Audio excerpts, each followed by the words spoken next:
जी हाँ दोस्तों, आप जो हमारे पीछे पुल देख रहे हैं यह और कहीं का नहीं बल्कि आपके आरा के पूर्वी गुमटी के पास बने नवनिर्मित ओवरब्रिज पुल है।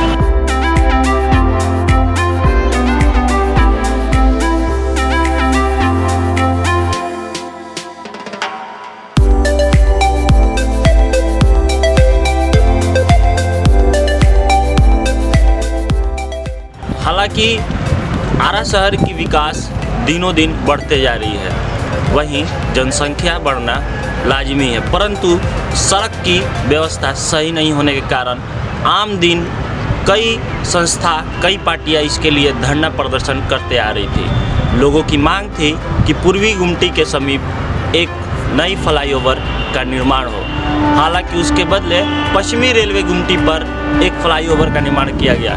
फिर भी दोस्तों, इस शहर की जनसंख्या दिनों दिन बढ़ते हुए आज इस कदर आ गई है कि एक नए पुल की आवश्यकता आम जन को पड़ गई है। बड़े वाहनों के कारण शहर में प्रायः जाम लग जाता है, जिसके वजह से हमारी जो दैनिक दिनचर्या है वह काफ़ी दुर्गम हो जाती है। जो यह पुल निर्माण होने जा रहा था यह 2 लेन का था, जो कि लगभग 58 करोड़ में बनने जा रहा था, परंतु सांसद महोदय ने इसे 4 लेन में तब्दील कर जो कि 96 करोड़ की लागत से बन रहा है।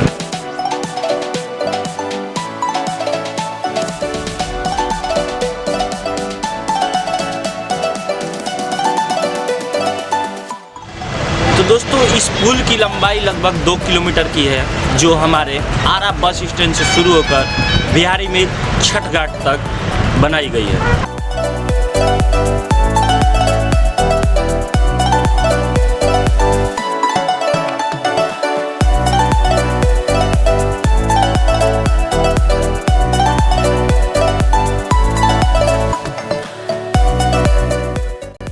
करोड़ की लागत से बनने वाला यह ओवरब्रिज दयाल हाईटेक एंड बाबा हंस जॉइंट एडवेंचर दिल्ली के सहयोग से निर्मित किए जा रहे हैं। इस पुल के निर्माण की अवधि थी 19 महीने लगभग, परंतु यह फरवरी 2021 में पूरा होने जा रहा है।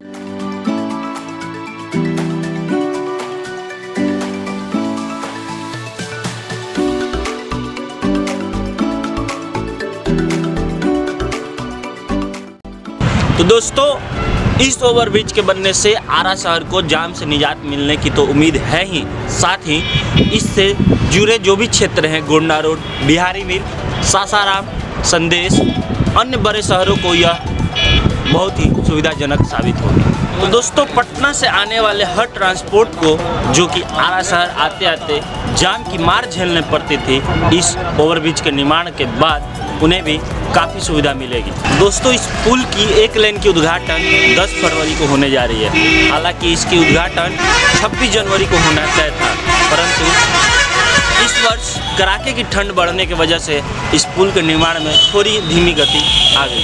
तो दोस्तों, जैसा कि 10 फरवरी को इसकी उद्घाटन है और 1 लाइन की जो है रंग रोगन, लाइट और पिचिंग की काम लगभग पूरा हो चुका है।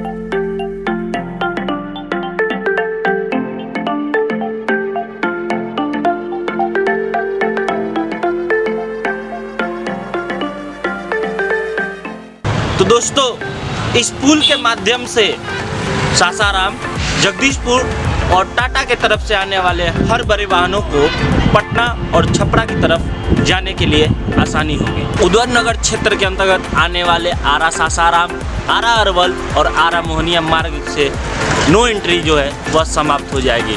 नो एंट्री के समाप्त होते ही आरा शहर में जहां तहां लगने वाले बड़े वाहनों की संख्या में कमी आएगी, जिससे भी जाम से निजात मिलेगी। तो दोस्तों, इस फ्लाईओवर से जुड़े 5 बड़े विद्यालय हैं, जिनकी ट्रांसपोर्ट के लिए कई बड़े बड़े बसें जो हैं चलती है।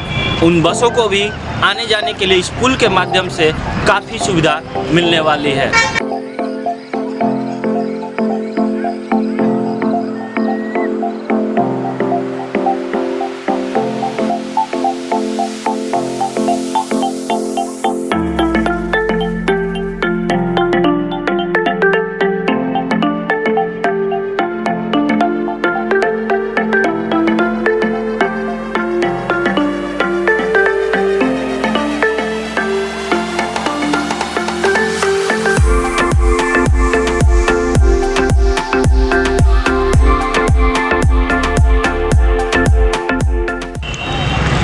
तो दोस्तों, सरकार ने तो हमारी और आपकी मांगें पूरी कर दी, परंतु इसकी देख रेख करना हमारी और आपकी जिम्मेवारी है। तो मिलते हैं अगले वीडियो में, तब तक के लिए लाइक करें, शेयर करें, सब्सक्राइब करें। धन्यवाद।